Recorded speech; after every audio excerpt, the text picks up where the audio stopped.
If you pull up Google Earth right now, like today, and search for the Valley of Death in Balaclava, you'll just see this really quiet stretch of green grass. Yeah, it basically just looks like a nice park or a field. Right. But if you zoom in on the location tags, you'll actually find tourists taking selfies on the exact spot where hundreds of men were slaughtered in 1854. Wow. And they're posting these photos with captions like, hashtag YOLO and hashtag sunset. And we have this unprecedented technology to document our world, right? To photograph it from space, archive it in Yeah, servers. to see everything. Exactly. But looking at those cheerful selfies, you have to ask kind of a terrifying question. As our tools to record history get sharper, are we actually erasing the human truth of what happened? Yeah, we tend to assume that a higher resolution image means a better understanding of the past. Oh, for sure. We confuse data with memory. But a database is just a container. Depending on how that container is built, it fundamentally dictates what kind of history is even allowed to survive. Welcome to today's deep dive. Our mission today is to look at a highly unusual piece of source material to understand exactly how the truth of an event is shaped over time. And morphed over time, really. Right. We want to give you the tools to look past the official, sanitized version of any information you consume and teach you how to spot the human reality buried beneath the data points. Because it's always there, if you know where to look. Yes. So today we are analyzing a 2026 book titled The Shape of What Was Lost. It's co-authored by two writers, Max and Claude, and it focuses on the infamous charge of the Light Brigade in October of 1854. Which a lot of people might know from the poem, but the reality is much darker. Totally. And this is not a standard military history textbook. It's this wild experimental work that blends concrete poetry, military history, and grief. So, okay, let's unpack this, because the physical format of this book is wildly unique, and we need to understand the historical context it's operating in. Right. So, for a bit of context, it's the middle of the Crimean War. You have the British, French, and Ottoman empires fighting the Russian Empire. It's a massive conflict. It's huge. And the British commander making decisions on the ground is Lord Lucan. To capture the sheer rigidity of the British military at this time, the authors use concrete poetry. Which, for those who haven't seen it, that means the visual arrangement of the text on the physical page is just as important as the words themselves. Exactly.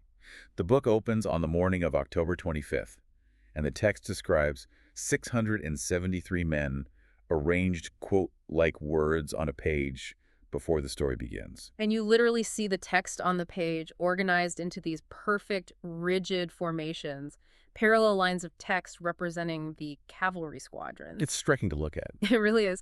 You read about the bugler playing reveille, Yeah. and the text itself actually forms the shape of a horn on the page. It reads, wake, wake, wake, wake up to die. Oh, wow. Yeah, it establishes this brittle, almost arrogant perfection of the military machine. What's fascinating here is what that visual order represents historically. The mid-19th century was really a collision of eras. Right, like old meeting new. Exactly. You have the old world codes of honor aristocrats literally purchasing their military commissions, men on horseback with sabers, moving in these elegant coordinated formations. Very romanticized warfare. Right, and they're about to collide head-on with the dawn of industrial killing.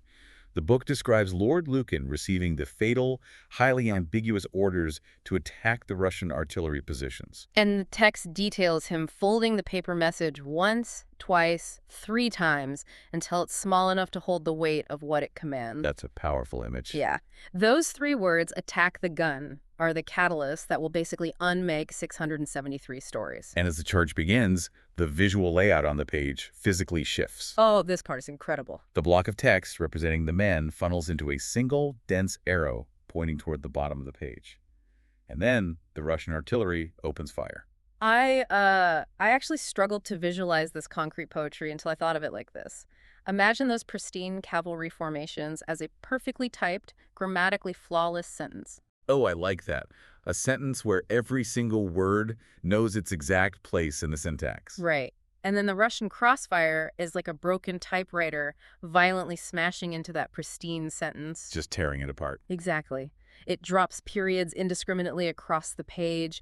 It aggressively strikes out letters with these repeating X marks. The men are scattered across the paper like punctuation marks, desperately looking for a sentence to belong to. That's a really brilliant way to describe what the authors are doing visually. Captain Nolan is the first to fall, his mouth open around the word stop. a word literally no one hears in the chaos. Yeah, the book says he becomes a comma in the grass, punctuating a sentence no one wanted to write. The authors explicitly frame this destruction as the mathematics of murder. Mathematics of murder, that's chilling. Because the Russian artillery isn't fighting some gentleman's war of individual duels. They are firing explosive shells and grape shot from the left, from the right, and straight ahead. Just a wall of metal. Right. It is a mechanical, calculated crossfire designed to maximize area of effect damage.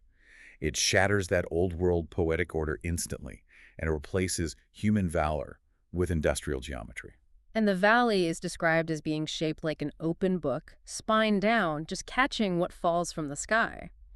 Out of the 673 men who rode into that valley, only about 190 ride back out. It's devastating. And the physical destruction of the bodies is instantly followed by the destruction of the truth, because the historical narrative immediately attempts to tidy up this unimaginable bloody mess into neat data points. Right. Look at the mechanism of how news actually traveled in 1854. The official military dispatches go out over the telegraph. Which was brand new technology, right? Exactly. It was a marvel of its time, but it mechanically restricted language. You're transmitting Morse code over physical underwater cables. So it's incredibly slow and expensive. Very expensive and time-consuming per character. So the medium literally forces human suffering to be truncated. Oh, wow. The dispatch simply reads, Light Brigade, charged guns captured heavy casualties. Details follow. Details follow, as if you could ever actually follow up with the reality of what just happened. And the newspapers run with it. Yeah. The newspapers in London receive these stripped-down telegraphs, and they start printing these sanitized headlines. Heroic charge of the Light Brigade. Completely stripping away the horror. They take the broken typewriter text of the battlefield, and they arrange the disaster into neat, readable paragraphs. They transform chaos into a digestible narrative. Because people couldn't handle the real story. Exactly. But the book aggressively contrasts that official public ink with the private reality of a single soldier, Private William Jones, 19 years old, 11th Hussars. The inventory of his personal effects, which is eventually returned to his mother, Mary Jones, is just, it's a masterclass in the physical weight of grief. It's so hard to read. It lists a silver watch stopped exactly at 11.47, the exact moment, as the text says, when time learned what ending means. Oh, man. There's a blood-stained handkerchief, folded precisely the way his mother taught him, and a pair of dice showing snake eyes. And we have this fictionalized mother, Mary Jones, representing very real historical grief. She sets an extra place at her table for her son every single morning for 43 years. 43 years of waiting. Yeah. But if you look at the official regimental records, they just show 11th Hussars, strength 110, killed 19.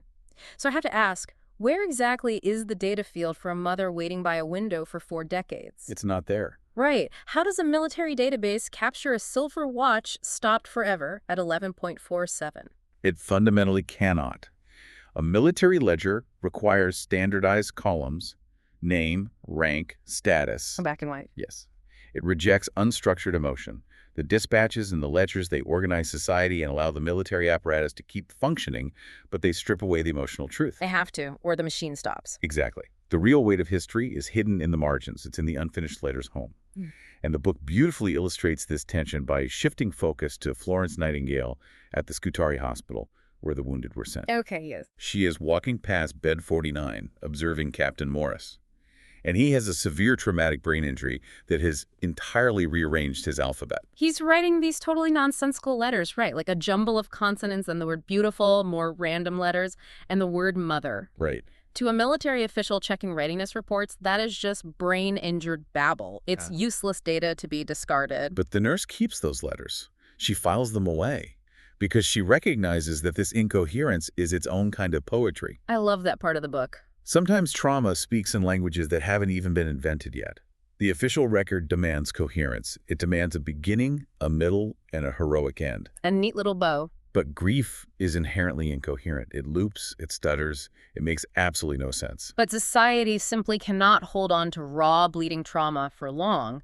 We can't function if we collectively feel the unending, stuttering grief of 600 families. No, the human brain needs a coping mechanism. And historically, that coping mechanism is myth.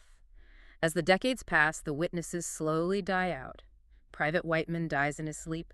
Major DeSalis dies at his desk. And memory fades. And the reality of the screaming horses and the artillery shells is overwritten by art. Specifically, Lord Alfred Tennyson's famous poem. Half a league, half a league, half a league onward. Here's where it gets really interesting, because the book points out how Tennyson gave the charge rhythm and meter. He gave it momentum. He made it sound glorious. Yeah, it's like someone taking a deeply tragic, gritty, heartbreaking indie song and producing a ridiculously catchy pop cover of it. Oh, that's exactly what it is. Right. The pop cover becomes so massive that its upbeat rhythm entirely overwrites the original meaning in the public consciousness. People forget the original song was a tragedy. They were just humming the tune. Exactly. Tennyson's galloping rhythm literally erased the men's actual fear, their confusion, and the absolute pointlessness of the military blunder. Consider the cognitive dissonance of Mary Jones in this scenario.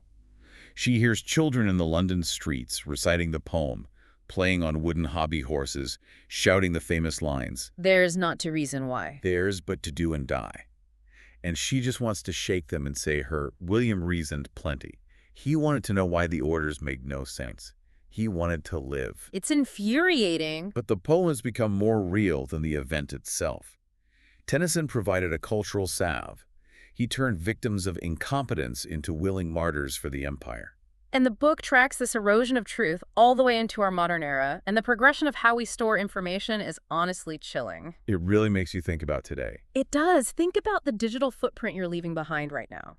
If a historian 100 years from now looked at your texts and your bank statements, would they have any idea what you were actually feeling? Probably not. Because by 1991, historians are entering William Jones into early computer databases. And the architecture of a 1991 relational database is even more rigid than the 1854 military ledger. Just rows and columns. It requires binary inputs, fixed character limits, and predefined strings.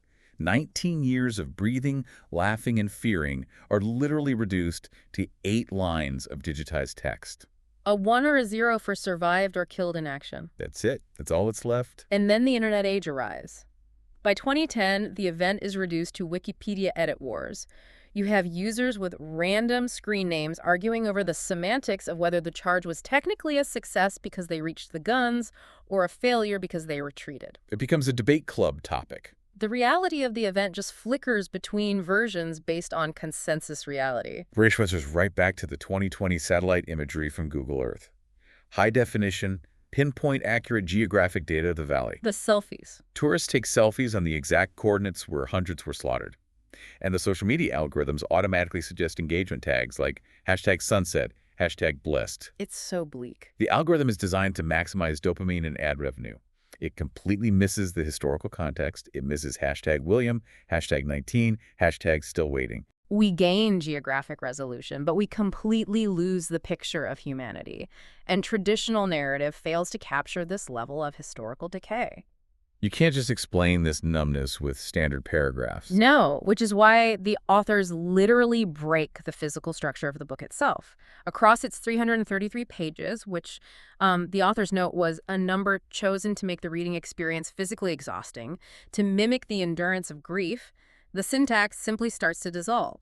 As you progress toward the final chapters, the words actually abandon their sentences. They just fall apart. The letters scatter across the margins. You turn the pages, and you are met with vast amounts of pure white space. The authors use this white space to represent the physical shape of absence. The deafening silence after the artillery guns finally stop firing. Exactly. The only thing that remains coherent in those final pages are the names. William, Edward Chings.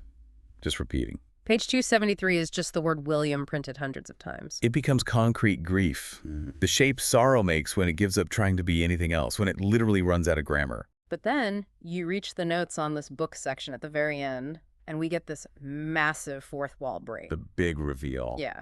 We learn about the authors, Max and Claude. Max is a human writer. Claude is an artificial intelligence. Which recontextualizes the whole thing. Completely. They co-authored this book to explore if AI and humans can collaborate to map the unmappable space of grief. So what does this all mean? I have to be deeply skeptical for a second here. Go for it. Can an AI, a machine operating purely on neural networks, pattern recognition, and predictive text, a machine with no heartbeat and no mortality, Can it truly understand or write authentically about a mother's agonizing grief? This raises an important question, and it's one the text definitely does not shy away from. Claude, the AI co-author, admits its fundamental limitations up front in the notes. What does it say? It writes, "I have no mother who waited by windows, no friends who died in wars. It cannot feel grief in any biological or emotional sense." So it's just faking it. Well, consider how a large language model actually functions. It maps the relationships between concepts in high-dimensional space. It has access to thousands of human testimonies. Right. It's read everything. It has ingested centuries of letters from mothers to dead sons, diaries of soldiers, hospital records. So it's mapping the distance between the word son and the phrase empty chair. Exactly that. It's pattern recognition applied to the architecture of human sorrow. Right. The AI's contribution isn't personal emotional investment. Its contribution is the ability to perceive the vast macro-level architecture of how humans have used language for centuries to grapple with the ungrappleable. Wow. And the authors point out a really profound, dark irony in this collaboration. The men of the Light Brigade were destroyed at the very dawn of industrial mechanized warfare. The very beginning of the machine age. It was the exact moment in history when machines began to outpace human courage, when artillery shells made individual bravery mathematically irrelevant. So they use the ultimate technology of our modern age artificial intelligence, not to calculate artillery trajectories, but to build a monument. Exactly. They use the machine to honor the original casualties of the machine age. That is wild. It acts as an archive that preserves the pattern of their humanity, bringing the historical timeline full circle. The authors prioritize emotional truth over strict documentary accuracy. Right, because Mary Jones is a composite figure. Right. Mary Jones is a composite fictional figure based on real accounts.